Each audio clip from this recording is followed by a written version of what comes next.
Welcome to the analytical process. So, what is analytical chemistry?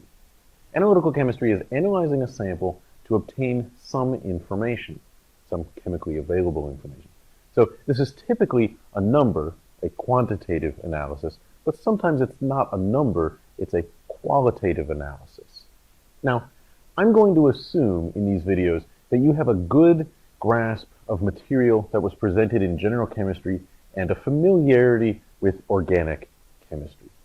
So these are things like SI units, dimensional analysis, significant figures, molarity, molality, atomic and molecular and molar mass, electrolytes, percent composition, parts per million or parts per billion, preparing solutions, dilution, stoichiometric calculations, titrations, and so on. Obviously, you also need to have a good understanding of atomic structure and whatnot.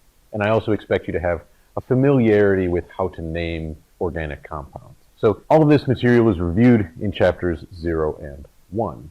So let's look at a schematic of what we need to do to perform a chemical analysis. First, we need to formulate the question. Then we select the analytical procedures that we're going to use. We collect our samples. Then we prepare the samples for analysis. Then we actually perform our analysis. Then we report and interpret our analysis. And then we draw conclusions from our work. So the first step is to formulate the question.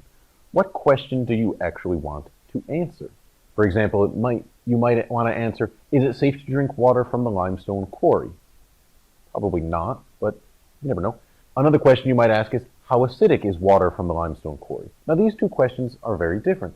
Now the first one, is it safe to drink water from the limestone quarry? You're going to have to test for a number of different chemical substances in that water. You probably also would want to test for things like bacteria or viruses in the water.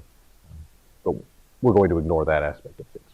The second question, how acidic is water from the limestone quarry, is a fairly simple one to answer. That one you could answer fairly easily by just sticking a pH probe in. You also want to know, how well do you need to know the answer to the question? So how much time and money you're willing to put in will determine how accurate and precise your answer is likely to be. For example, do you want to be able to put in just a small amount of time, 5 or 10 minutes? That's probably fine for how acidic is the water. But 5 or 10 minutes is probably not enough time to give us a sufficient answer to, is it safe to drink that water? On the other hand, if you're working for a corporation, they may be willing to put millions of dollars into finding out the answer to the question that you're looking for. So the next step is to select the analytical procedures that you'll use. So first, you'll want to search the literature to find appropriate procedures. If they don't exist, then you need to develop your own new procedures. Now, it's always easier to piggyback on someone else's work, so that's why we're going to search the literature first. Because developing a new procedure is actually quite time-consuming, and thus it costs a lot of money. So if you can find that someone else has already done the same analysis that you want to do, or a similar analysis that you can adapt, that's what you want to do instead. To go back to our example, what substances do you need to test for to determine if the water is safe to drink? And then, how do you test for those? What are the safe limits? These are all things that you can look up in the literature. Finding out whether or not water is safe to drink is something that humans have been doing for a very long time. So we have good methods and good procedures for testing water. You want to look up what those are, and then look up, okay, what compounds am I likely to need to test for? This is a limestone quarry, so there is going to be some residues from limestone in there. It also receives surface water, so there may be some pesticides in there that you might want to test for. Then you need to know the safe limits. Just because there is some substance in the water doesn't mean that it's going to be dangerous to humans to consume that. The next step is to collect the samples. So you want to collect samples that are representative of the population. You don't want to collect samples that will give you a skewed view of the population. For example, water from the surface will likely differ from deeper water. For instance, in our limestone quarry, it's actually quite deep. So the water that's at the surface has likely far more oxygen in it than the water that's deeper. Water from near the shoreline may differ from water that's further from shore. Now this may be more of an issue of things like algae growth or seaweed growth, plant growth, that sort of thing, may be more common near the shore, where the bottom of the reservoir is closer to the surface, and thus as you've got ground there available for plants to grow roots and whatnot, you probably have more plant activity there than out in the middle of the reservoir. Also, water near an inflow or outflow may differ from water in the rest of the quarry, because if water is flowing in there, it hasn't yet had sufficient time to mix with the remainder of the query. Now the next step is to prepare the samples for analysis. This usually involves converting the sample into a form that's more suitable for analysis. It may involve dissolving a solvent, or extracting your analyte into a different solvent, evaporating the solvent in order to concentrate your analyte, or it may mean removing or masking an interfering species.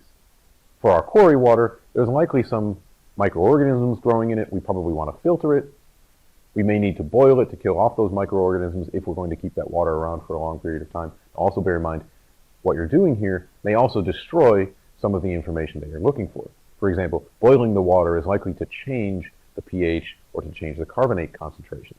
Now the next step is to perform the actual analysis. So you measure your analyte concentrations. You probably want to use multiple measurements to ascertain your precision, and if necessary, make measurements using multiple techniques. Now obviously, how many measurements you're going to make and how many samples you're going to take is determined by how much time and effort you're willing to put in. Again, this is something that you just need a kind of sort of answer to. You probably need fewer measurements.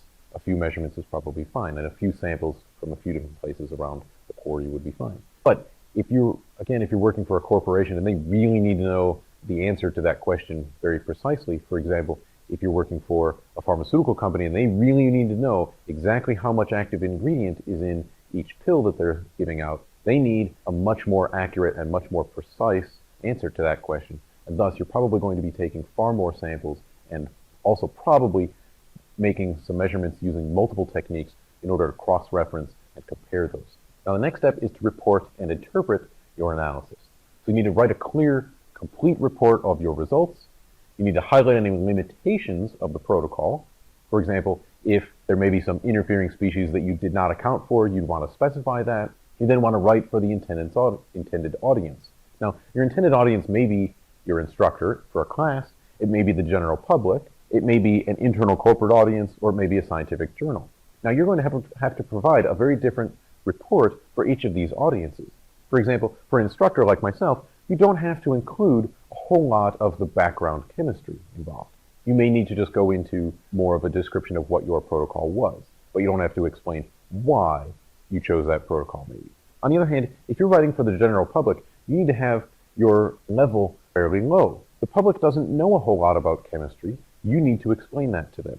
You need to explain the limitations of your protocol. You need to explain exactly what this data means. If you just report, say, a part per million or part per billion concentration of some analyte, that's not going to mean much to the public. Now, to me, that may mean something or it may not. So again, you need to keep your audience in mind when you're writing. Now, the last step is to draw conclusions. And this is arguably the most important step.